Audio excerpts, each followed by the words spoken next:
What's shaking, everybody? My name is Ross Mandell. I'm coming to you guys live today from Delray Beach, Florida. I'm at Scott Woolley Studios.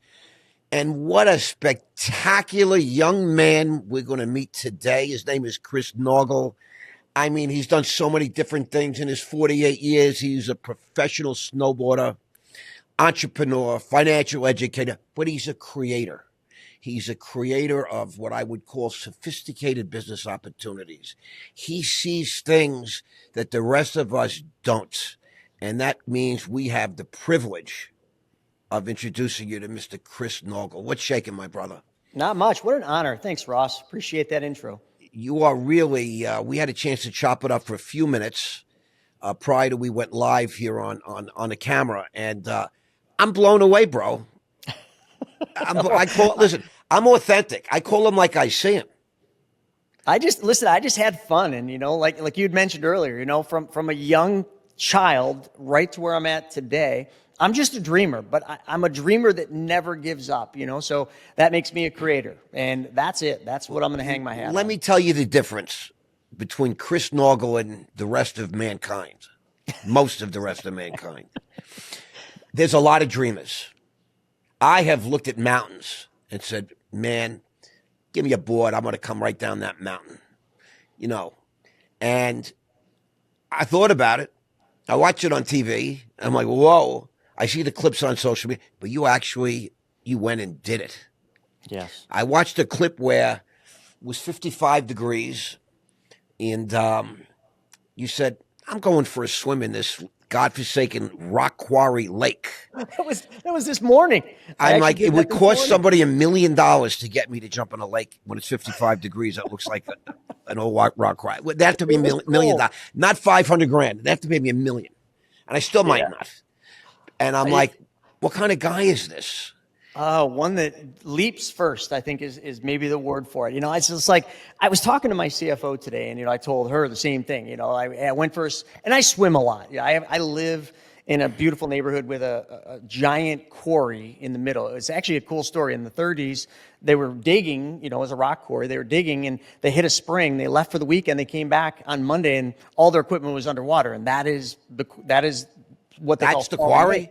Yeah. So that's where I live and I swim that. But I found this other little, I don't know, it's not a lake, but it's just like this giant hole and it's beautiful, surreal.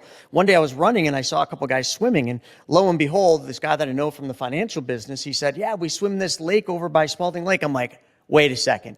You guys are those idiots that are swimming in there all the time? He's like, yeah, join us. So this morning, got up at 5:30 in the morning and I got to ride my bike down to the lake, and then I run around the lake, which is about a mile to get to where they were. And then, like you said, you watched the video this morning. I literally just jumped into the water. And yeah, you get a little bit of things tighten up a little bit, but then all of a sudden it's just surreal. And that was this morning. One of the things, I've entered the world of social media about a year ago and podcasting about 9 months ago. And I keep hearing this word, authentic. That's what people want.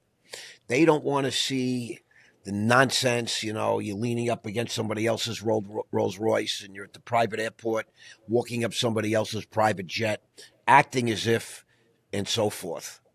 And you are authentic. And that's what I have to say about you. There's just something very likable about you, very ordinary. You're a regular guy to chat with. Regular guy. Yeah, I still can't figure out why you stayed in Buffalo all these years. That's the only thing that's really going to perplex me by the whole end of this podcast. But I suppose the quarterback for the Buffalo Bills, he's a pretty cool guy. Married a super hot, movie star and performer, and I guess he's staying in Buffalo.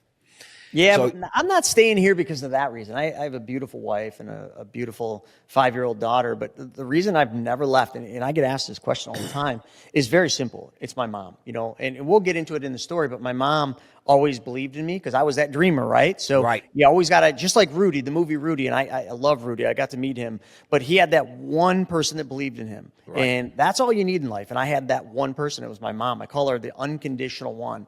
I've written many books. Let me tell you a secret. We could pack your mom up on a private jet and fly her down to Boca Raton, and you wouldn't have to deal with those Buffalo winters, bro. What? I love winter though. Like that's what? It's cold. It's dark. Oh, it's damn cold. It's cold, all right. But boy, I just there's something so surreal about after a big storm and you walk Yeah. outside early in the morning. Yes, you're freezing, you know, you can see your breath, but Freezing. it's so silent. There's nothing like it. I love winter. I'm a freak, but I love summer just as much. So I've been to Florida, Delray. I love Delray. My Yep, wife that's where we are loves right it. now. Yep. My wife loves it down there. But you know what? It's a great place for me to visit. I don't think I could ever live there. I just don't. I like it here. I hate New York, but I like Buffalo, and where I live is kind of this like hidden Right. gem. It's like a different country up there. It's not like I grew up in New York. I grew up on Long Island, and I'm from Brooklyn originally. Grew up on Long Island. I went to school my freshman year at SUNY Albany. I was accepted into Buffalo, but I went to Albany, and I hated it. I didn't leave the dorm for a year. Transferred. I only got 6 credits. I went to University of Maryland, and I just say to people like, "What's your favorite season?" And it's funny because everybody says summer. 95% of people say, "I love the summer. It's my favorite time of year." So I said, "Why not go somewhere with summer all year round?" And so that's why so many guys like you have mothers that live in Delray and Boca and Miami. But let's forget about that because you're a real Buffalo dude. You grew up. And I will say that most of the men that I know that grew up in these sort of environments are tough guys. You're a tough guy. You almost have to be. I mean, first But off, you're physically tough. You're not just mentally tough. You're physically tough. Yeah. You go swimming in lakes and you go running around the lake and biking to the lake and, you know, I mean. I still try to go out and hurt myself all the time. I still skateboard. I still am an avid snowboarder. We were just talking, you know, offline and how I'm, me and another ex-pro are going to go out to BC and take helicopters up to the top of the mountain just to say, hey, let's ride down the mountain. Now tell us his name again. Dan Breezy. It would be his name. I'm not sure if your audience from the X Games. From the X Games, he was the guy during his era. He was the guy. Nobody could beat him. He won X Games and all the street stuff. But he was a creator, and he is a phenomenal human being. You know that I just admire tremendously. I can't wait to ride with him. I have a feeling he admires you as well. I'm just going to say it like that. Yeah, Ross. Let me tell you one other thing too. I think that's interesting is, you know, when I think back to those years, you know, of like snowboarding, like when you think of a snowboarder today, like usually families well-to-do, they're traveling around, the resorts are like, what, 150, 200 bucks for a ticket. But you see, when I grew up, I didn't have any money. My family didn't have any money. Right. So I couldn't do that. I couldn't go to the resort and ride. So when I actually learned, it was in my mom's garage. My buddy brought over a board and I was like, this is cool. It's like a skateboard for the snow. So I ended up getting a board, a used board, but I couldn't go to the hill. So I lived not far from this country club, and it was in a ravine. So just imagine a country club, a golf course, in a ravine, but all golf courses have sand traps. The sand traps are built on the side of the hill, which makes a perfect jump in the winter. So after school, Mom would drop me off. I'd have about 2 hours of daylight. I would, during the day and the weekend, I would plan out all the tricks. I would write them all down from the videos and the magazines so I knew exactly what tricks I was going to learn that day. I'd go there, I'd build the jump out of the sand trap, and I'd run up the hill. And I would hit it as many times. And in my mind, every time I hit it, I'm like, I got to tweak this, I got to do this, I got to bend my knee. And I would just keep refining and refining. Wow. I did this over and over and over again. So like, how when old, people how are like, old how were did you? Oh gosh, I was 14, 15 at that time. A young teenager. I got it. I did this into my 20s. And I know it sounds silly, but it was like, it made all the sense. Like I could build the perfect jump for the trick that I was going to learn. I'd get the trick in the summer on a trampoline or watching a video, and I would just go there and I would refine it. That's why I was such a good rider. It wasn't because I had God's gift, you know, maybe I was talented in one way or the other, but I just outworked everybody. I just did the hard work. That's my story. The magic of repetition. You know what I mean? I used to call it mindless repetition, which is why I was such a good stockbroker. I just make more calls than everybody. Yeah. That's all you got to do. Never got dejected. Everybody. Podcasting might be the same thing for me. I could just keep going. I could just keep going. It is. You know, in today's world, it's kind of funny, Ross. Guys like us, you know, that just do the hard work, that just outwork everybody else and just go that extra mile. Like, it's so easy to become successful because we live in a world where all you got to do is what everybody else is unwilling to do. And the bar isn't set very high. I'm not, you know, saying anything bad about anybody, but like literally the opportunity for people to be successful today has never been easier, in my opinion. You know, Tom Brady talks about that. You have to be willing to do what the other guy won't do. And that's always been my story. And it's such a thrill for me when I meet another guy like you. Obviously, you're 20 years younger than me, and I've had my day, so to speak. But it's thrilling for me because not everybody gets it. You know, it's I'm not smarter than anybody, not better than anybody. Do you know what I'm saying? No, But I'm listen, willing I'm to definitely take not the smarter hits. than anybody. I'm Yeah. willing to take the hits and keep going. There's a lot of guys like you that got on that skateboard and they crashed and burned, skinned their knee, they skinned their elbow, they were sore for a couple of days, and they said, you know what? I'm hanging up my skateboard. Not you, because I imagine how many bumps and bruises you've taken physically. I mean, I don't Oh, even the want to ask you surgeries, because you man, the probably have a medical surgeries. report 10 pages long just from. Easy, easy. I mean, when I go to a new doctor, like, and they ask you to list all your surgeries, I give them like, here's the last 3 years, because if we go any further than that, this is going to take a long time. I love it, bro. I can't even imagine. So, you know, let's dial it back. So you're in Buffalo. You're a kid. You were probably a skateboarder first. I think that's I what was. all these guys made this jump from the skateboard to the mountain, so to speak. It's so impressive to me, because you know, repetition is one thing. Getting hung up on the phone is another thing. Looking down a friggin' ice-covered mountain It is with ice. rocks all over the place.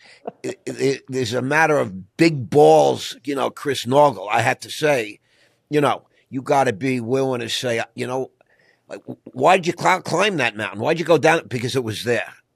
You know what I mean? It's like, there's no real answer.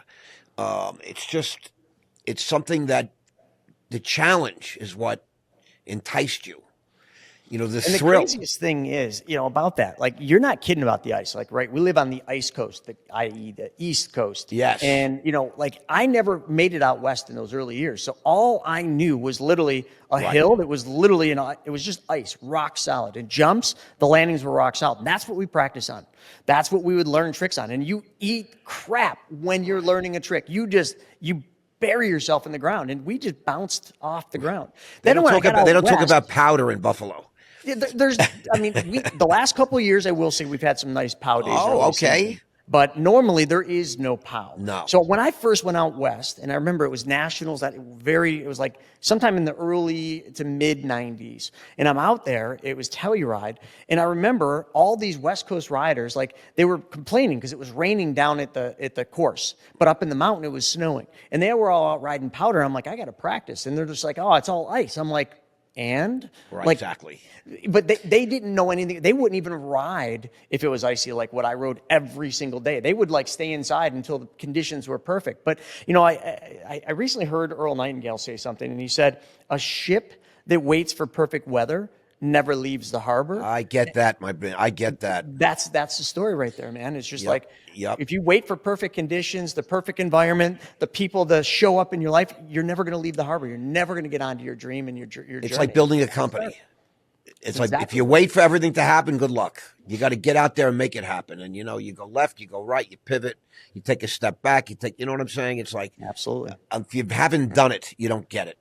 But it's like a ship, navigating sea, navigating the weather. You just got to go, and sooner or later you got to pull the trigger and say, I'm going, right? And I always think, when people are always like, oh, you got the play, I call them the play it safers, right? Like, there's the risk takers and the play it safers, right? And I always think about it. I'm like, you know what? I never would have been able to say this until now, 48 years of wisdom. And, you got me on that. But, when I think about it, like, the play it safers were the ones that took all the risk, because they were playing in a pool that, like, I call that the red ocean, where everybody else was, and then, like, Exactly there was right. us, the risk takers, who were just out there doing crazy things. Yeah, we were falling on our face. We were, taking it. We were 100%. just getting destroyed. But, we just got back up and did it. We were only dealing with 2% of the population, because those were the risk takers. Right. So really, when you think about it, the risk takers are sincerely taking a lot less risk. The sheep and the shepherds. That's how I look at life. One or the other. And when I did a poll, this is about 15 years ago, I interviewed 1,000 people. Literally 1,000 people. I wrote this in my book. I wrote a book called Rock Solid before I had my legal before I went to prison, before I was convicted and everything else, in 2013. And I was convinced that 9 out of 10 people would say, I'm a shepherd. What are you kidding? I'm a leader. over 90% of the people I asked said, "Oh no, I'm a sheep." And I was astounded at first. And I challenged people. I said, "Stop it. You just don't want to admit." No, I'm comfortable being a sheep. I don't want to be out front. I don't want to be in the front of the pack. I'm very comfortable, being in the middle because it's safe ground. And I was like astounded that so many people actually gave that thought, because I don't think like that. I just go. I've always been that sort of guy that, I didn't put my toe in the water. I went in the water. You know what I mean? Yeah, darn right. You know what I mean? A lot of people are just putting their, they're going up to their ankles and all that kind of stuff.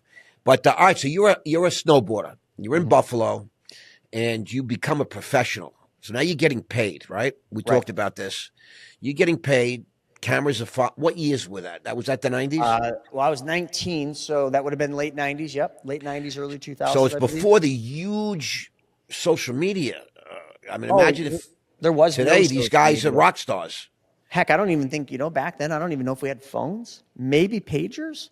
Right. Maybe right. some Certainly people not had camera phones. I don't phones. remember phones. No YouTube and all that kind of thing. No, right? nothing like that. Because that really blew up. That blew up adventure sports. YouTube. It did, yeah. That was a whole big deal, boy. But a lot of people would say it blew up adventure sports, but you know what it did for the rider? It screwed them. It made it so the riders weren't paid. And there's a lot. Right. Like when the Olympics came into it, like the riders stopped getting paid. Like my era of riders, we got paid more than unless it's Shaun White or some of the rock stars today. Like we got paid way more money back in the day because you didn't have all that stuff. You didn't have it. So listen, it's like today I was watching, I think, CNBC or Fox Business this morning, and Conan O'Brien was interviewed last night. He said it's the end of the late night talk show, and there's very good reason for that. And we grew up, there was a few channels, and if you had a movie coming out or some big event, you had to go on late night TV to go sort of sell it. You know what I mean?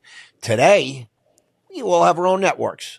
We all have our own ability to get out there, to go viral, et cetera, and so forth. I was absolutely correct, and that's the right way to look at it, Ross. I mean, a lot of people when I made it big on YouTube, right? I got a big YouTube channel, but I always tell people, I said I didn't do YouTube as an accident. I didn't do it just to screwing around. I knew what YouTube was, and I knew what YouTube was because I grew up in, like you said, there was only those couple channels, and YouTube to me, when I looked at it, was HBO.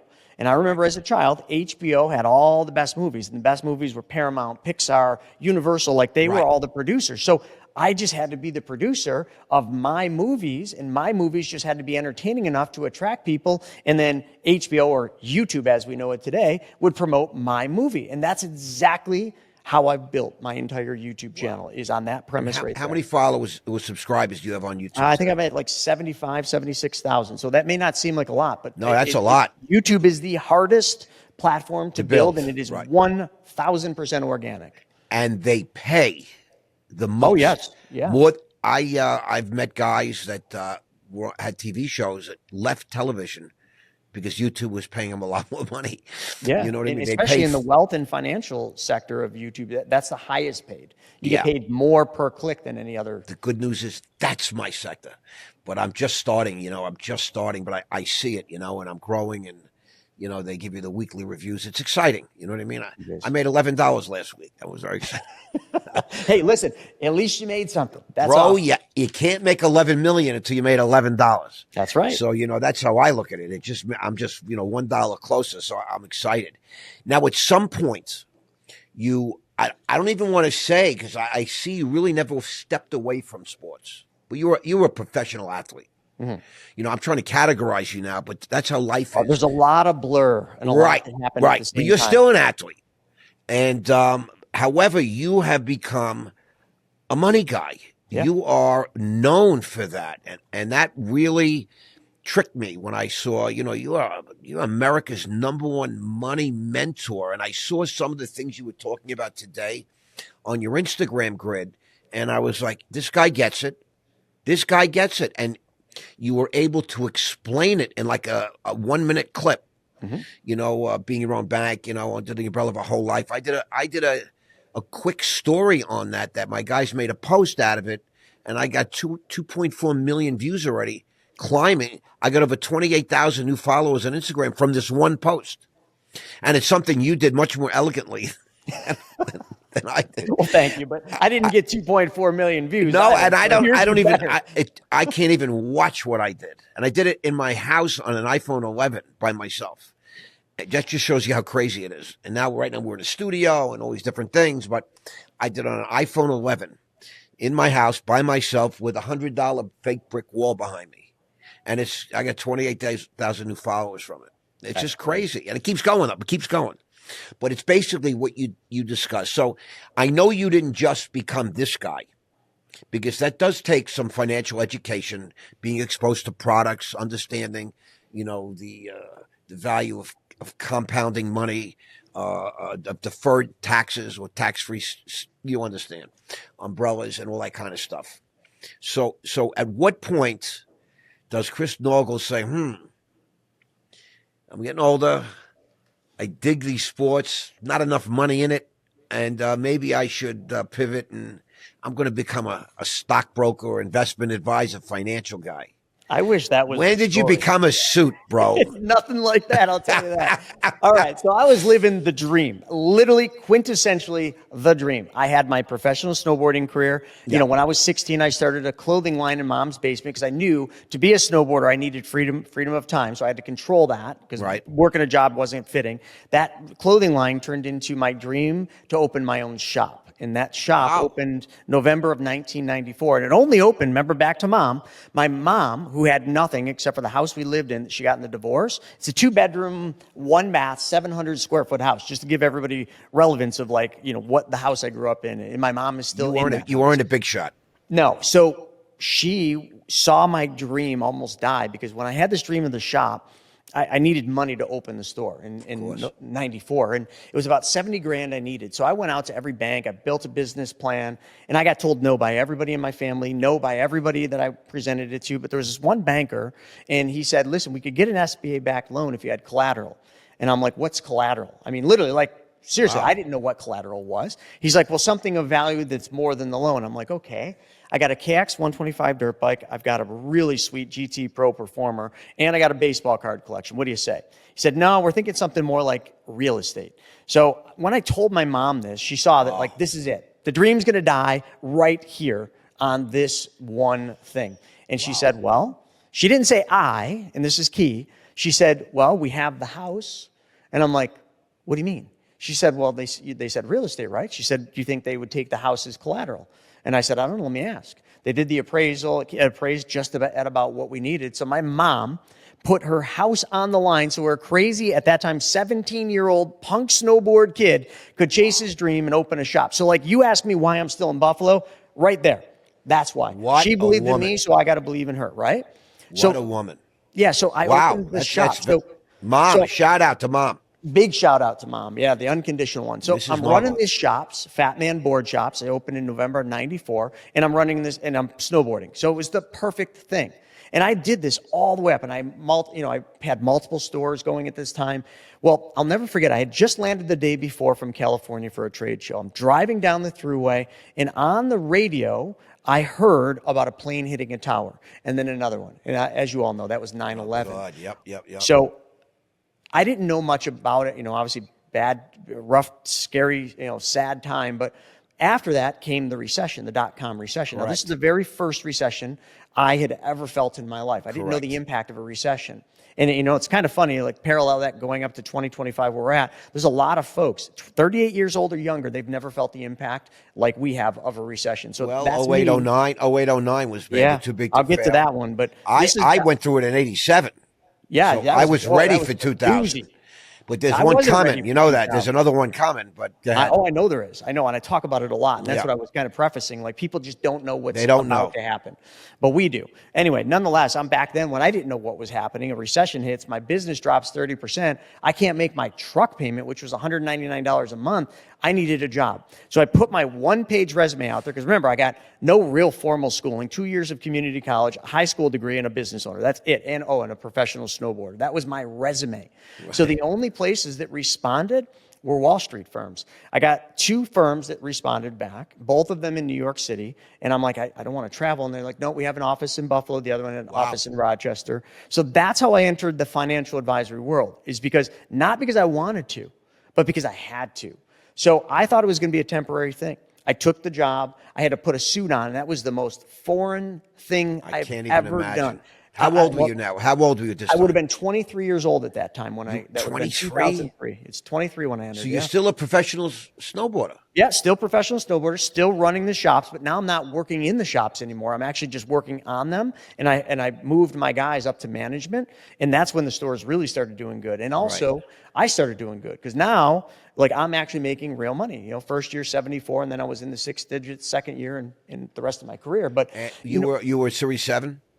Yeah, not at the beginning, 663 at the Right. beginning. They didn't require 7. And then I got 7 by it was second year or maybe third year. I got And you were Series selling 7. basically life insurance. Is that fair to say? Well, in the early days, I was the selling early life days. insurance. But then after I got my Series 7, I was pretty much just on the RAA side and I got just it. doing AUM. So Yeah, registered investment advisor, so people should know.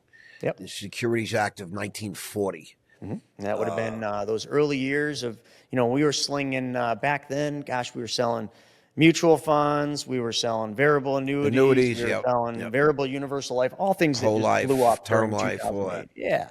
Yeah. And then, when I got Series 7, I just went straight fiduciary, just managing assets, managing, AUM, as they would call it, assets under management. Yeah. So that's how I entered Wall Street. And it was a very difficult mental challenge for me. So much so that I had to go to this one clothing line that we sold at the shop. And they made suits for their athletes, but they weren't available to the public. So I went to the rep and I said, hey, listen, I know I'm not an athlete, but you got to get me one of those suits. So he put me on this rep rider program just so I could get the suit. So now when I went to the office, I had a blue, a gray, or a black suit, and all of them had this little logo. It's a little stone for Volcom Stone, which was a snowboard company. That's how mentally I made that transition. And Wow. yeah, that was the transition into the money side of things. Very interesting, and because now you're very comfortable as a money guy. I mean, Yes. you offer real wisdom. I want people to know that I've been in the financial world since 1983, and I reached very, very high levels. I had at one point a liquid net worth of over 150 million, and my company had 200 million cash, no debt. And I was the founder, the CEO, and I had the checkbook. You could argue that I personally had control of $350 million. And along the way, I've seen every plan, scheme, etc. I was eventually accused of manipulating the London Stock Exchange and thought the government went to trial. And, they had the audacity to tell the jury in open court that a good percentage of the rules that they have today, they've created with the SEC, et cetera, were as a result of my presence in the financial industry. They were just making me out to be more important than I am, et cetera, and so forth. But I have accumulated a great deal of knowledge and accomplished a lot of feats. And I've climbed a lot of mountains, let's say. And just watching your friendly, you're so comfortable on camera and you're offering great advice, even as you're about to jump into some godforsaken lake in the middle of Buffalo on a 55-degree day, which is like, but you're offering legitimate wisdom. And I just want the public to know, and I want this audience to hear that, whatever it is, Chris, whatever it is, you got it. Thank you. You got it, and you get it. And it takes one to see one, and I salute you. I was not expecting to be so impressed today. I'd tip my hat if I had a hat, but thank you so very much. And maybe in 20 more years you'll have a hat, and that's how it is, right? So now it comes to my attention. At some point, you become a TV star. Yeah. Let's talk about that. Yeah. So my first flip was in 06, and it wasn't because I wanted to be in real estate. I was crushing it in the Wall Street world, and at that point, I still had my shops. I was still doing the snowboarding. So again, a lot of the same thing. But I had this really wealthy client, and this is where it all started. He was probably the wealthiest person that I had in my circle of clients, and he put very, very little money with me. Like he did Roth IRA for his one of his kids, I think he did. It was like, he was like putting like $1,000 away per year, but I knew he was worth tens of millions. And I'm just like, what gives? And one day he said to me, he says, listen, nothing against you. He said, you know, I'm sure you're great at what you do, but I'm a real estate guy. I make more money in real estate. Correct. And there's no way I could get the same return I get in real estate with Wall Street. And he said, and not only that, I don't know anything about it. He said, I invest in things I know, like, and understand. And I'm like, real estate, huh? So I watched a show, because back YouTube was probably maybe just starting to come around, maybe not. Right. But I watched a show on TV, and it was a flipping show.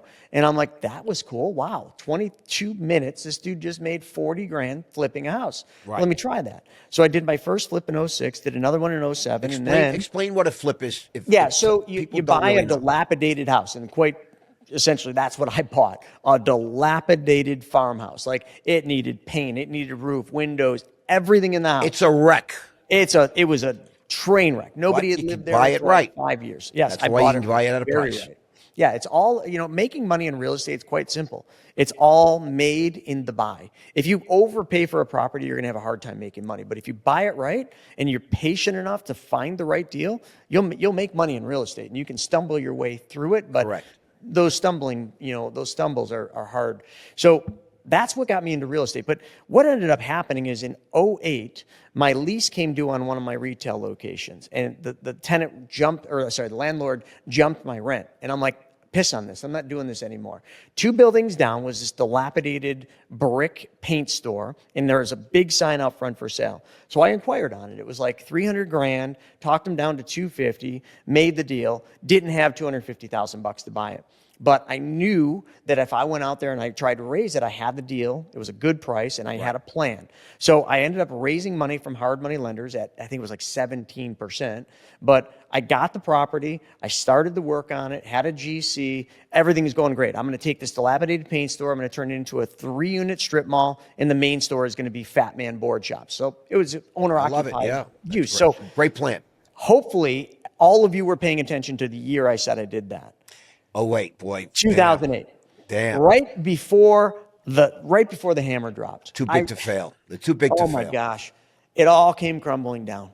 And I'll never forget it. I could see it. I could feel it. I hate it. But I know exactly the moment where I knew I was screwed.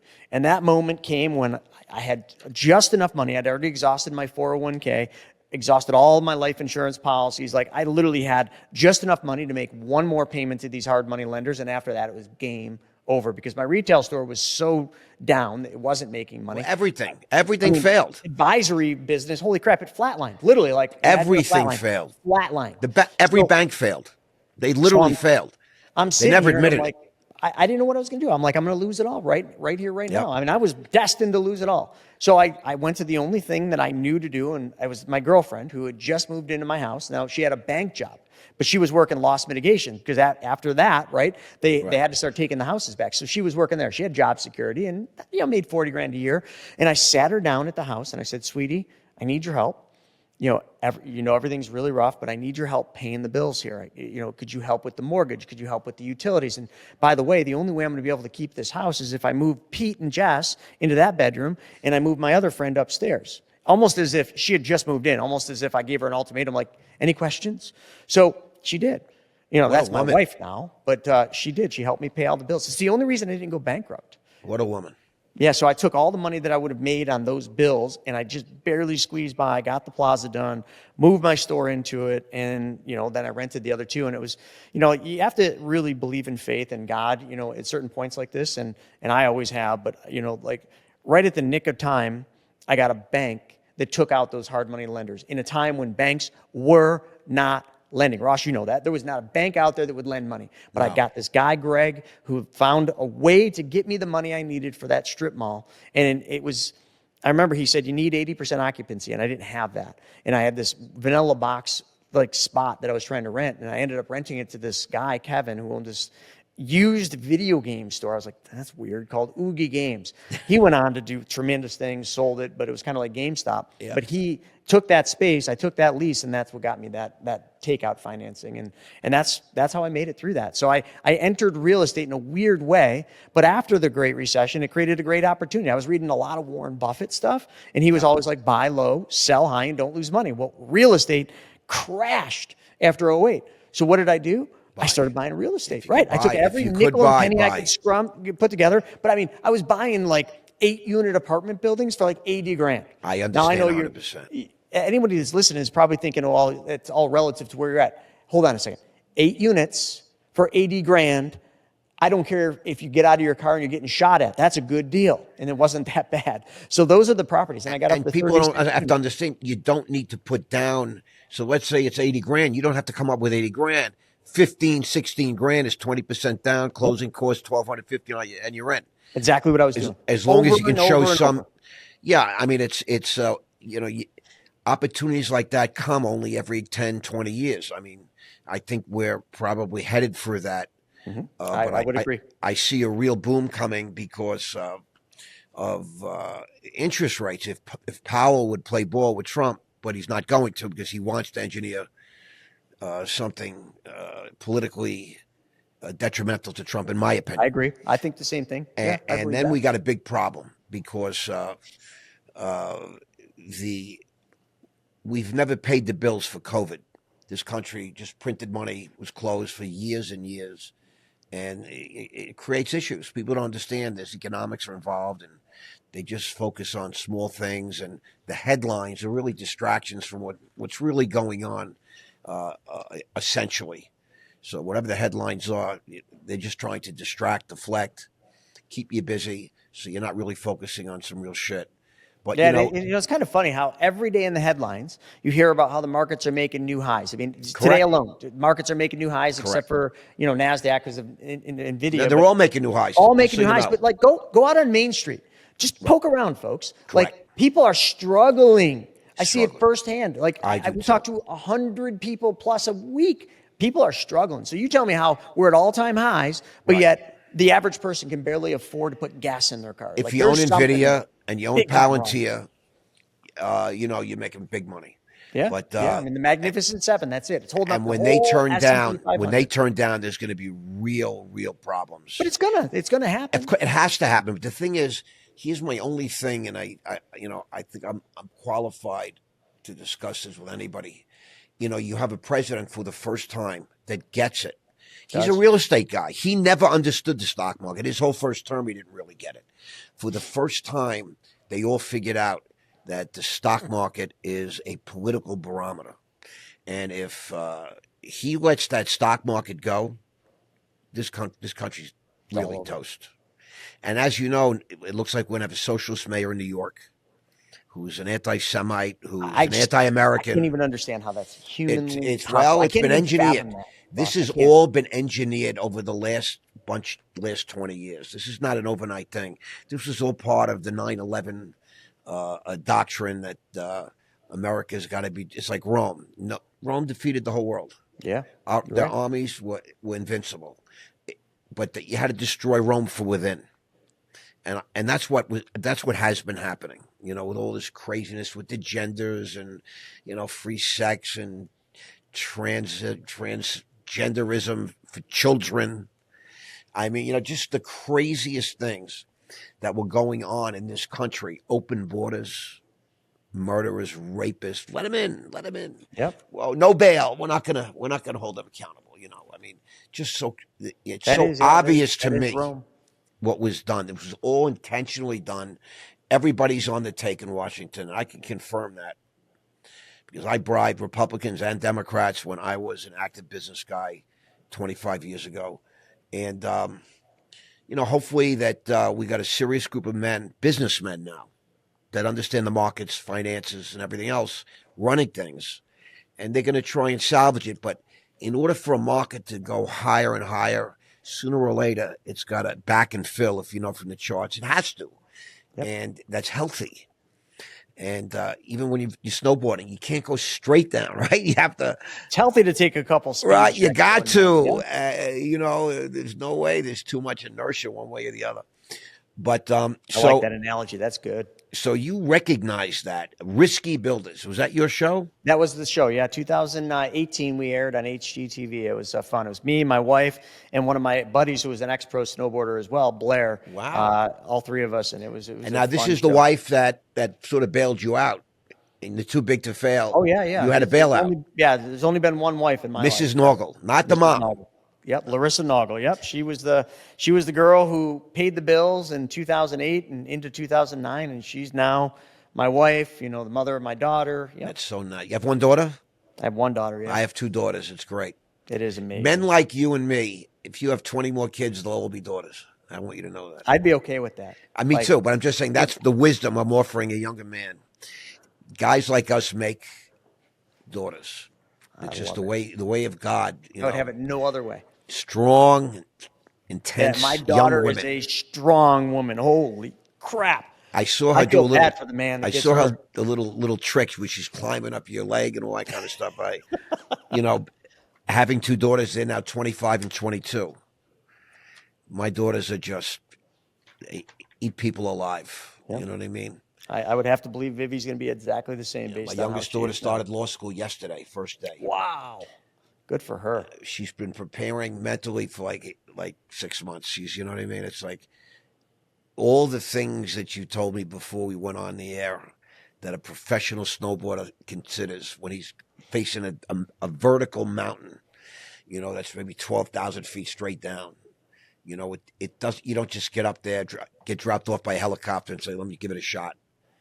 There's a lot of preparation and study, and it's just like everything else. That's anytime you're facing a big event in life, you should be, I think, prepared as much as you can emotionally, mentally, because it gives you some sort of inner fortitude. Now, you've written books. Yeah, I've got 6 books now, and I got one on deck. A manuscript that is finalized. I'm just taking my time because it's just like a hard book. We just wrote a children's book. A children's book. Companion. Yeah, I wrote it. My daughter is one of the characters, and then the furry little critters, the companion. It's literally all about whole life insurance, but you'd never know that. It's written with the same pretense that The Giving Tree was, Shel Silverstein and The Missing Piece. So Yes. it's so many lessons in it. But the core fundamental, if you read it, like the companion is the policy. The little girl is the client who keeps borrowing and borrowing and borrowing and never repays the loans to the companion. Right. The companion almost dies. And the companion was the thing through the whole book, protecting her against dragons and cold and all these things. But she wanted to keep doing the adventures. And then at the end, she realizes her fault and her mistakes. And then it leaves it open-ended at the end, but it's a really beautiful One of story. the things I want to caution the viewers and all these gurus, these financial gurus, is that when the market does take a dump, if we get into a prolonged season of downturn, and you're sitting with whole life and you're counting on the upticks in the market to pay your premium and to grow your money, the exact opposite happens. Yeah, and all of a sudden, everything goes the wrong way. And typically, your income can drop too, because especially if you're in the financial world or related to commission-type business, et cetera, you were a store owner in '08 or a real estate guy. I mean, everything seems to just go the other way. That's when, being your own bank is fraught with risk and stress, and you should be prepared for it. Because I remember I was making a few $100,000 a month, and my kids had in their accounts $500,000. Just so you know, and it was happy. The market every month was how much we're making, and then March of 2000 happened, the .com crisis, and everything went the other way for years. 3 years. Yeah, because then 9/11 happened. So right as soon as the market started to recover, 9/11 happened, and the markets got plunged. crushed. I, on the other hand, managed to take myself public on the London Stock Exchange during that time, and that really was a big deal. But I remember if I didn't get that deal done, I was in trouble because everything was leveraged up because I was like everybody else, happy, this can't end. I'm NVIDIA, I own NVIDIA. from $20. It went to 1,000, split 10 to 1. It's going to go up to 1,000 again. But it might drop a couple hundred points in the interim. And if you're not prepared, I mean, you gotta, whenever it's almost too good to be true, you got to take a step back and say, how do I hedge myself? See, Warren Buffett is sitting with hundreds of billions of dollars in cash always. Cash and treasury bonds. So he's really smart, and he's been prepared for it. And he has a very, very sort of, he drives a 20-year-old car. He lives in the same house, etc.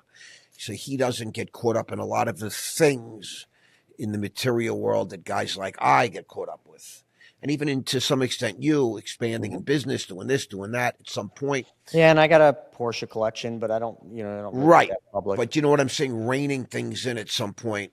But that's not for me to say. I just wanted the audience to hear. Yeah, they all need to know that it's not always great, and I expect we're coming into some really rough times. At some point, it's been my experience that the rough times are equivalent to how majestic the good times were. And that's just my experience, in the market. Riding, I saw 87, I saw 90, I saw 2000, 2008. We're due. We're way past it. Well, I agree with that.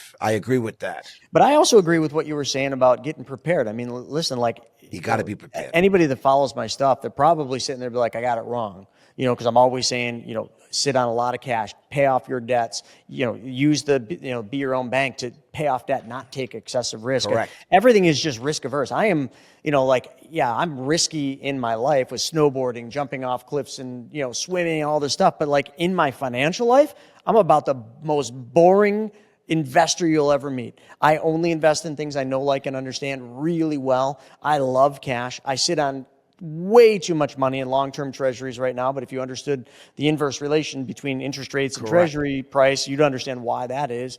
So I'm playing this super safe, boring game because I know what's coming. Now, I thought what is coming already would have happened, but with Trump getting elected, that I think really, really kind of prolonged it, and thank God. But I still think it's the inevitable. So the way I teach and the things I put out there in the social media, a lot of people don't like it because it's boring. It's not sexy. It's not, put money in the S&P 500, which if I hear that again, I'm just going to scream. It's just you don't even understand the S&P 500. You don't even get it. Thank you. It just makes me sick. I don't even talk about it because it gets me frustrated. Isn't that funny? Just listen, I sometimes have to just sit back, like you probably have had to do, and just realize that you can't save everybody. You just can't. People are going to have to ride the trials and tribulations themselves, like we have. But I want to because I know how to. But listen, you can only, I don't know there's tons of sayings, but you can only help those who want to be helped. They have to ask for help. But I want to say like this. I made my greatest capital in the worst of times. And that's because in 1987, I watched my personal net worth go from 30 million in 5 weeks to less than 3 million. It just evaporated. It can happen just like that. And I sat in front of those Quotrons in that time. We didn't even have real computers. We didn't have cell phones. And I was just punch drunk, like a fighter that's gotten hit in the head too much. And for literally 3 years, I just walked around in a day. I like to say that people that know me, it was so bad I actually got sober. I quit drugs and alcohol. By 1990, when Saddam Hussein invaded Kuwait, and then we had just started to recover from 87 fully. And then that, Bush, we declared war. We went in, and Operation Desert Storm. Desert Storm, I remember that. I just keeled over and said, you know what?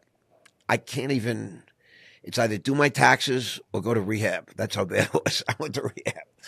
And, and then I waited 10 years for March of 2000. I waited. And even though a lot of the accounts got hit bad, as I shared with you a minute ago, I was ready to go public in the worst of times. That's when real men stand up. That's when real men stand up. Because in this market here, everybody's a genius. Everybody owns NVIDIA. Everybody owns Palantir. Everybody's in the S&P in these funds, right? Yep. Everybody bought Bitcoin at 10. You know, it's 115,000 today. I'm just saying, everyone's long Ethereum from 30 cents. It's 4,000. You know, everybody's a genius, and I love. And it's cruel to say, but I love when it gets rough because that's when people are stunned. Like I was in '87 when all these old timers warned me. They said, "Bro, just take half the money. You had 30 million. Take half, 15 million. Buy some tax-free munis. Buy some treasuries." No, you guys don't get it. It's different now. It's never different. It's always the same. You know what I'm saying? It's Yep. man is always the same. It's always the same. Greed. You know, they talk about the 7 sins in the Bible. It's the same 7 sins. We haven't thought of new ones. Nope. You know And what I'm the laws saying? of wealth. All And the way that's back it. to the Greed, richest lust, man in Babylon. envy. Same thing. It's the same thing. And so the markets will act like the markets will act. And so, you know, I'm preparing to launch a media company in the downturn when everybody else is, you know, panicked, reining things in. That's when I'm coming out. And that's when everybody else is hiding from the phone, quitting drugs and alcohol. I'll be launching a big media company. So, you know, that's just my secret, but I'm sharing it with you because you were the Well, listen, I and understand you're a really incredible young man. I love it. So you've been on television flipping homes, buying homes, fixing them up, making a profit. You understand the real estate game, right? You buy a house, it's not like you spent your money. That's equity. Like you said, you can go to the bank and you borrow against it. Yep. I mean, it's a gift that can keep giving, especially if you know it's generating income. Right, rental properties, multifamily, like Grant Cardone talks about. Everybody watched him make $1 billion right on social media, Yeah, right doing there, right in exactly front. with what you're talking about. You know, and not everybody likes him, but he's an interesting guy. And Brad Lee, another Yeah, brilliant I know Brad. guy. I was on his podcast. Me and Brad have talked business a lot. Love Brad. He launched me in a sense. I decided I wanted to go into the podcasting and the influencing world. I did a lot of research and I kept coming up with one name, Brad Lee. Bradley. So I flew out to Vegas. I got on Dropping Bombs with Dropping him. bombs. He supported me. I launched a course on Lightspeed, and I went from 10,000 followers on Instagram. I'm over 90,000. I'm climbing 200 a day, and you know it's been a really interesting experience. I feel it's just like when I was a young guy, and I would look around, and I said, how do you make all this money? They said, well, right now you got to sit at your desk and you got to make 300 dials a day. You got to try and get 10 qualified leads. You'll convert some of those into accounts. And you got to do that for a year, maybe 2 years.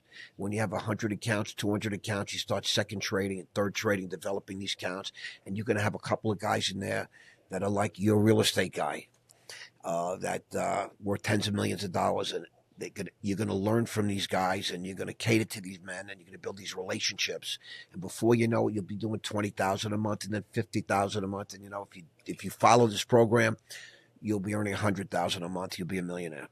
And all that was true. It all came to pass. Mm-hmm. And, you know, I see that in you. I see a similar process. Although you, a skateboarder, a snowboarder, a store owner, a real estate guy, a registered investment advisor. I mean, it would be more interesting to discuss what you don't do. What does Chris not do? I don't spell very well, and I swear a lot. You drink? Not much. Not Drugs? much at all. I used to drink. No, never did drugs. I used to drink a lot when I was like in the snowboarding years. It was kind of part of the culture. And I don't know, my dad was an alcoholic and I watched what it did to him. And it almost killed him. And, you know, I rarely drink. I'm kind of boring from a social sense. I don't really do a lot. I love nature. I love being outside, love being in the mountains or in the water. So I just do the things I love. I ride my bike a lot. When it's not snowing. Well, yeah, I mean, the place where we snowboard, we've got downhill mountain biking. So I go out, you know, almost every weekend and just cruise, you know, I don't even own a mountain bike because I think it's just a bad investment for what I do with it. So I rent every time I go there, get the top of the line downhill mountain bike, and I just rip it down. You know, I haven't hit a tree yet, which is great, but they always say, just like snowboarding, don't look at the tree because then you hit it. So, I like that. But I love it. You know, it just gives you those dopamine hits. And a question that I have for you is, so you how did you get on television, this HGTV show? Oh, we've been talking about it the whole show. The formula is exactly the same as everything else. I got a vision. I had a vision that, I remember we were at an event out in Las Vegas, a real estate event, and these two folks got on stage, Tarek and Christina. You might know them from Flip or Flop. Yes, and I yes. remember seeing them and hearing their story, and I'm like, I looked at Larissa. She wasn't my wife at that time. She was my fiance. And I said, sweetie, if we're ever going to get on that stage, we need our own show. I went back, and because of my snowboard chops and my snowboarding, I had videographers in my back pocket. Right. So I got a hold of Kyle and I said, hey, Kyle, here's what I want to do. I met him out for a beer. I said, here's the whole thing. We're going to film a pilot. We're going to send it off to all the shows. We're going to get a producer. We're going to do this. And that's exactly what I did. 274 houses. That's how many flips we did later. Like I had figured it out, but I literally just filmed all that stuff. But the original show, it's not what aired, but the original vision for the show was Jackass meets Flip or Flop. So we'd go in, we'd demo the house, and out of the materials that we demoed, we'd build skateboard ramps in the house. Then my skate team would come in, and we'd skate, and then we'd work and demo, and we literally really did this. And we sent that out. It was a little too aggressive for HGTV, so they're like, no, we're kind of looking for like the family thing with the crazy contractor. I'm like, got it. Blair is crazy as they get. So right. Blair was the contractor. Me and my wife were, kind of in it. I put the money up, and she was the designer, and the show, it went. And then the show ended just as fast as it came. And that door slammed. How long was it on? Oh, not long at all. I mean, we aired 6 times. And after that, Discovery bought HGTV. That's right. And they decided we're not doing any new shows. We're freezing all new shows till we reformulate. And that was it. I'll never forget it. I was driving my truck down the road. I thought, like, this is my future. We had Lowe's, in our back pocket. Right. They were going to come on as a main sponsor. I had Horizon Trust Company. I had all these huge companies that were going to come in and be our sponsors. And that's how you make money in showbiz. It's not, you get paid a couple $grand per episode. Right. That's nothing. You lose money there. You make it on the sponsorship. Correct. And I had all that landed. And driving my truck home, phone rings. I see it light up in the cup holder. And I saw it was my producer. I'm like, yeah, here it is. Pick the phone up, and the tone on the other side just wasn't what I thought. But the interesting thing to me is it's not like you were discovered by accident flipping homes. You engineered that. You made that happen. That's everything has been engineered. No, but people don't understand that. You see, that was just really fascinating for me to hear the way you laid it out. You had a vision. You were in Vegas. You saw these, that couple on television that's been divorced. She's been remarried. I mean, that's a whole. I don't even know how many. It's a whole drama thing going on with those people. Christina, but you said, I want that. Mm-hmm. I want that. We can do that. And I literally put it on. We had a vision board. It was on our mirror at our house. And I engineered it. I put it right on that mirror, and I stared at it every day. Everything that I've ever had in my life, I've had to engineer. Everything. And I always would be like, at times resentful. I would look at some people and say, how the fuck? They're just lucky. Some people just luck into things, you know what I mean? Like they get discovered, by accident. Me, I have to engineer things. I have to orchestrate things, manipulate, do what I have to do to make things happen. Same here. It just doesn't come from heaven. But I would have it no other way, Ross. To be honest with you, I wouldn't want things to fall in my lap. I don't believe in luck. I think luck follows opportunity. So I'm just really good at seeing opportunities. I make my own luck. I absolutely do. And I'm not just saying that, but like you, it feels like I've been pushing a boulder up a mountain my entire life. I get it. And it's just like, I almost at this point, I'm so used to that. I would have it no other way. Because that's what, it's almost like it makes you. It makes you capable. Yeah, it does. And it teaches you how to live with, like you said, as fast as it began, that's how it ended. It didn't destroy you. Some people would be in bed for a year, taking medications and going to psychotherapy and antidepressants. I hate to say it. There's a lot of the world that lives like this. I was recently approached by some people that are involved in the mental health and wellness field.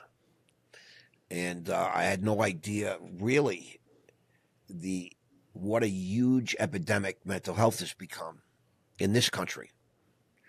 Every 11 seconds, somebody takes their life. They commit suicide. That's insane. Every 11 seconds. We've been on this podcast for 58 minutes already. How many people have? I can't even do the math, but you're talking about 600 people killed themselves. They purposely ended their life, not by accident. To me, an overdose, they don't even count that as. Like 100,000, 150,000 people die a year overdosing. Fentanyl's a big problem. And now we're talking about with the markets at all-time highs and people making money and, all these different things. Imagine the next downturn. Because like this whole political thing, if you notice how the country's been divided, people are so. I've been offered control, ownership of two big mental health platforms. And so my media company, Raw Media, is going to be launching Raw Health and Wellness. I love that. It's a sub company about, if you have a media business, I can't think of anything that's more useful, more God blessed than trying to deliver some sort of solutions to people to offer a platform. And we'll have nonprofits, but it's a for-profit business. You know, anything worth doing, I think, is worth doing for a profit. But you know, of course, there are going to be plenty of unfortunates, so there'll be a foundation, and 10% of the proceeds and the benefits will go to help people that just, you know, are that unfortunate they could not take advantage. But you know, when I saw some of these figures, and I'm talking to a guy like you, you know, like me, you've been beaten, but you're never beaten. You beat up, but you get up, you heal up, you look for more opportunity, and you get going, right? And when you do get a sort of a little help from your girlfriend who became your wife, you know, you say thank God, and you recognize that was something that was, you know, out of the norm, right? Someone stepping up and at the very last minute and doing something for you that you probably couldn't do for yourself at that minute. Correct. But you're grateful for it, and with that gratitude, that authentic gratitude, I don't know, the vibration in the universe. This is the new thing they talk about. The vibration of our subatomic particles attracts, you know, more good, etc. And I'm finding this all to be true. Me too. Way. At 68 years old, you know what I'm saying? I feel like, you know, my 40s, I would blame it on my 40s. I feel like the wisdom I've been getting in my 40s has been some of the best. And I've figured some very simple things out that have always been there that I've never tapped into. Like, you know, I have a foundation now, and we're very much into giving. I think I find more, you know, you get to a certain level of wealth, and money just has a diminishing return. I'm sure you could tell your audience and everything, but it does. It's just, at a certain level, make another million, it doesn't change your life at all. Matter of fact, it actually doesn't do anything but maybe even make it worse. So what I found is we started giving. And we started giving a lot. Like we'd have a foundation, we'd max it out for, you know, tax reasons would be the first thing. But 100%. Now we're putting it in there, not for tax reasons. We get the benefit, but we're giving and making huge pledges, like pledges that like, you know, like, wow, did we really just commit to giving $1 million to that school for this? And, you know, just things like that. But when you do that, it's a high like I can't even describe. It's the greatest thing. And then what you're doing when you give, and we're talking about money here, but I'm talking about like give a hug, give a smile, open a door for somebody, help somebody get across the street, just give, period. You know, people think giving is just monetary. Oh, I don't have any money to give like you, so I can't give. No.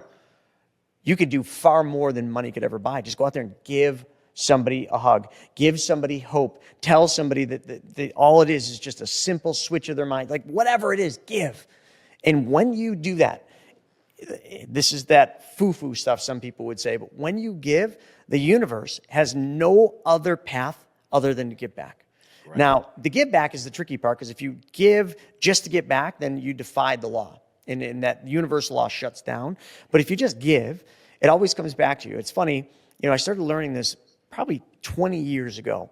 You know, I'd do something good or I'd give something, and then all of a sudden I get a front row parking spot in a place where there's never front row parking spots. Little stupid little things like that. No, so you got to become in tune with that. And that's what I've gotten really good at. Like we talked about focus earlier and always dreaming, but like now I've gotten really focused on the little things. The little, like this morning, 55 degrees out. I had a hoodie and a beanie on, you know, when I rode my bike to the lake. And then when I jumped in, I was so thankful that I was freezing my ass off when I hit that water. I was so thankful that the birds were singing, that I was in this beautiful quarry swimming, like just the little things. That's the important stuff. So in life, I found that it's just all about giving, and give your best stuff away for free, and don't ever expect anything in return. And the other thing, you want massive success, solve a problem. That's it. So many people are focused on their problem. I think that's a huge problem in society. Maybe it's always been like this, but I see it more now. They're so focused on their own problem, right? And I used to be the boo-hoo me stuff. But if you just take that same energy it takes to be focused on your problem and just turn it around and focus it on solving somebody else's problem. And then all of a sudden just do that every single day of your life and do more and more of that, you become wealthy really quick, folks, because that's the secret. Like, just solve problems for people. The bigger the problem, the more opportunity to make money you're going to have. But that's the big secret. So simple, man. People say to me all the time, one of the questions my team wanted me to ask you, I got a whole, portfolio of things here, but, is like, if you had to start over, and you had, what would you do? How would you make money if you had to start over? And the answer to me is you just said it. Identify a problem and solve it. That's it. And I just did a video to that. It seems simple to guys like us, but I guess I heard it somewhere along the way. You know what I mean? I heard it, and I just mimic it. I spit it back. It's not rocket science. It's not. But it's also not about dreaming. We talked about this in the beginning of the podcast. A lot of dreamers, but you're a doer. You're actually a doer, and you got to step up to the plate. You can't just talk about, I would have done this. I would have hit the ball here. I would have done this. I would have swung at that pitch. Just get in the batter's box. Face the pitcher. That's what life's about, in my opinion. People have so many fears. The sheep. If there's not an ass walking in front of them, they can't move. Which way do I go? I can't. No one to follow. So, it's really just a privilege to get to know you, Chris. I feel like I know you. That's the funny thing, right? Because we're a type. Yeah, you know what I mean? True. You're a type, and the fact that you're in Buffalo means you're a tough guy. To me, you're tougher than I am. That Buffalo boy, and it'll toughen you up for sure. The whole thing with New York, because you were from New York. It's like New York right from the get go is a tough place. Like, it's tough. I've traveled all over. People are always like, they're so nice to your face. Here, people just spit in your face, and you learn to love it. You're like, oh, at least I know they don't like me. That's the thing I love about New York is that thing that you'll never have to guess. If someone doesn't like you, they'll tell it to you right to their face. And people can't handle that about me. Like, when I don't like you, you don't need to guess. Like, I'm going to tell you I don't like you. You're going to know right off the bat. But that's like just that grit. And then you add Buffalo winters to that grit. And you just become just I don't know what you call it, just a real person, like a real grit inside. Just don't give a shit. Just go about doing it. And I always tell people, I said, you're either, when I'm on to a vision, when I got a dream, a vision, a goal, like, I'm going to do it. If you're not on the boat with me, I'm going to move you physically, move you out of the way. Yep. Yeah. Let me ask you, you're a Buffalo Bills fan? Yeah, you can't be from Buffalo and not be a Bills fan. So what do you think? You think they got a shot this year? I mean, every year they look great, and then they got a shot. They run into the Chiefs. I know. They got a shot. They run into Patrick Mahomes. I mean, what the hell? I don't think Patrick's going to be the problem this year. Interesting. The Philadelphia Eagles look pretty tough. I watched Patrick play that Super Bowl game, and I'm like, nope, they're not. He got smoked. Smoked. They were like unprepared for that machine Philly brought that game. Yeah, the game was over in the first quarter. I couldn't believe it. Philly. That was the most dominant Super Bowl I've ever seen. That was crazy to watch. I was actually in Utah at Sundance watching that game, and I couldn't believe my eyes. I'm like, you would almost thought that team, KC, never played a game against a pro football team. Unbelievable. It was hard to watch. Right from the rip, too. Right from the rip. Yep. Now, let me ask you, we talked earlier when we first met, prior to the cameras going, you created a software company, too. Yeah. So you're doing so many things. Tell us about the software company. Yeah, Dating for money? Yeah, it's like a dating site for money. So let me tell you the story. So we went through the whole real estate thing. Well, when COVID hit in New York, pretty much, they basically told tenants they don't have to pay rent. So I had 91 doors at that time, and many of my tenants just decided to stop paying. So I said, okay, I'm going to sell all my real estate. So I put all my real estate on the market. I was paying $500 for some of these tenants to allow showings over the weekend, just to dump them. And I got lucky. I caught the market on, not the top, but I got it when it was just going up. So I sold all my real estate. And I remembered this other guy who I knew, a mentor, had said to me, he said, the ultimate in real estate is being the bank. And now, all of a sudden, I sold the real estate, so I had a chunk of cash, and now I wanted to be the bank. I wanted to lend this money. So I thought that'd be easy. I just go to RIAs. I put some posts up, and people bring me deals. Because I was thinking, all right, I used to need money, and nobody ever lost money with me because I was always the grit. I was always willing to dig deep to make sure that the investor never lost money. But I wasn't experienced that. So one day, I'm in LA speaking, And I'm at a bar and I had a napkin and I said, you know what? I said, there's got to be an easier way. And I thought back to my younger years when I knew what dating sites were. And I thought, there's got to be a thing like a dating site, but for money. Dating site brings men and women together in one community. We all know how those work, right? So why doesn't that exist for money? Why isn't there one place where people that have money and people that need money all exist? Because they both have a problem and each other can solve one another's problem. Here's that problem thing.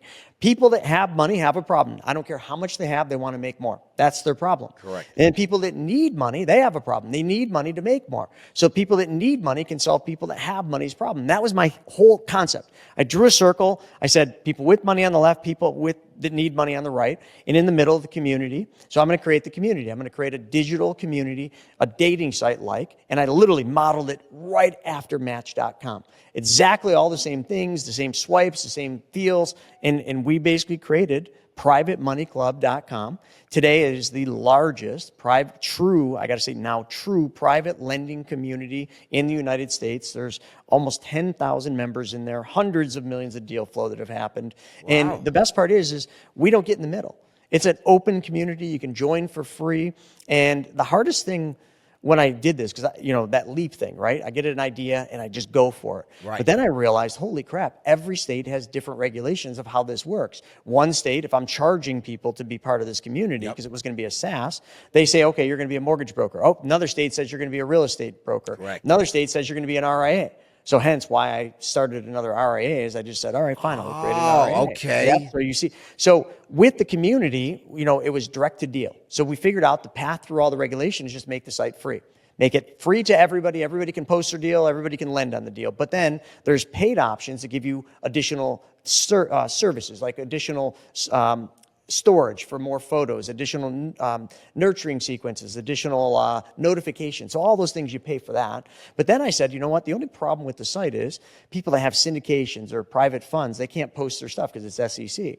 So we said, all right, if we got an RIA, we can do due diligence on those funds and syndications, and then we can give investment advice to the users. So I'm like, well, that solves two problems too. We can help these big institutions raise money, but we can also give the financial advice to the people who need it. So what I did is I created this free thing, which really in the first couple of years was a fantastic tax write-off. Because a development company, just so you know, if you're going to create a software company, expect to win for years. And it was just literally a money pit. Yeah, I loved it. Endless. Loved it. And now we're profitable, but now I've started to understand that the money wasn't on the front end. The money was like multiple levels deeper. And I've started to learn more and more about this. So I can make money here. I can make money there. And everything I'm doing is just solving another problem that people have.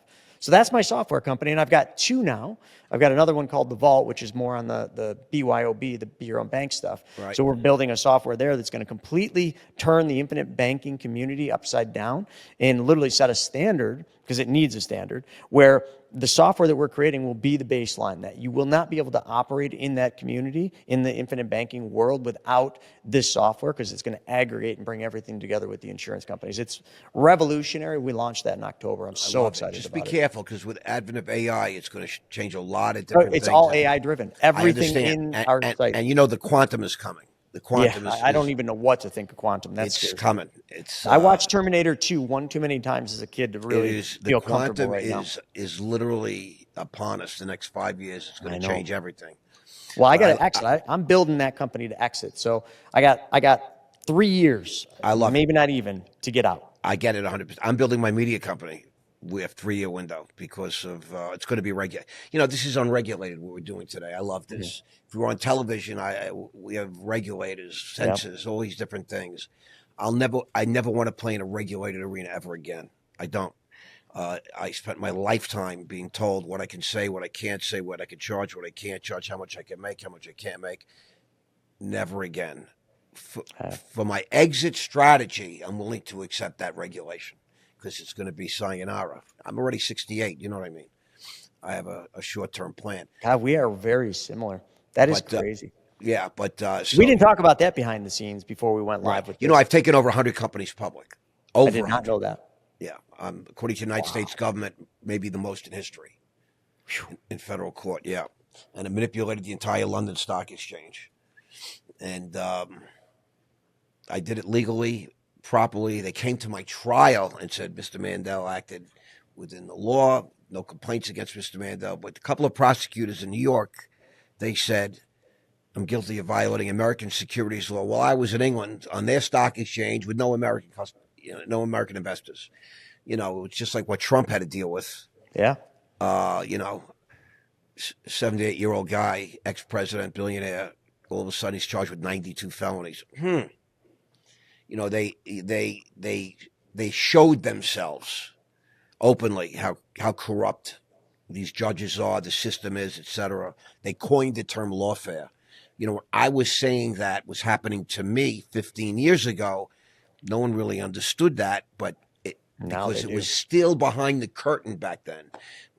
They had to do everything they could to disrupt this Trump and this administration for coming into power. Tried to kill him on national television. I mean, that was just really, the Butler, Pennsylvania rally. Oh yeah. That was. And then the golf course thing. Too. 83. He did 83 political rallies, Trump, that year. And the only one that was covered by CNN and MSNBC was Butler, Pennsylvania, when they took a shot at him. I wonder. Shades of 1963 when they killed Kennedy on national television. Yeah. They wanted to really put a fork in it and say, don't even try it. But, God had another plan, right? That's for sure. Somehow. But I love that he called that out, too. I thought that was... what a beast. What a beast. What a beast. You know what I'm saying? That was the battle cry. I mean, where did all this come from? I lived in Donald Trump building. I lived in Trump Tower for 5 years. And it was a great experience. And I got to meet him and I did some deals with him. And he's a real guy. He's the real thing. He's not like they portray him. He's a family man. He's a worker, an accomplisher. He's a lot like we are, probably to the next level because he was born. He made a great decision early in life. He picked the right family. He picked the right parents. And he was born into Fred Trump was a really famous multimillionaire, etc. But I want to ask you, what plans does Chris have? What's happening? I mean, you're doing so many different things. I mean, the next 3 years, 4 years. Yeah, so talk to us. It's easy. It's all laid out. So I made a couple hires recently I got a CFO, but we got her somebody that's going to really help. My next 2 hires are CEOs. Okay. So I hired recruiters now, 2 recruiters, one for a CEO for the wealth company, and then another CEO for my main operating company, which is Money School, BYOB. So what that will do is free me up from the day-to-day so I can kind of get above it. Just like I mentioned with the shops, I can stop working in it. Yep. I can work on it. And my only goal right now is this is changing a little bit right now, but was to basically get PMC to the point where it's ready for an exit. We've been talking with PE, which I don't think that's going to be the route. So we got to really kind of position that. And then I met this gentleman who just exited his company. I've known him for a long time. And, he's in more the AI blockchain space, but he's very intimate about the infinite banking, the private banking side. And he looked at my companies and everything I've created, including the software companies. He says, "You created a bank." And I said, "What do you mean?" He said, "Well, you can't look at it like a traditional bank, a regulated bank, but like you were saying, an unregulated bank, you have a bank. You've got the depository side over here, the BYOB stuff. Then over here in the PMC side, you got the product, the lending product over here with PMC. And then you got the wealth division." He said, "What part don't you see?"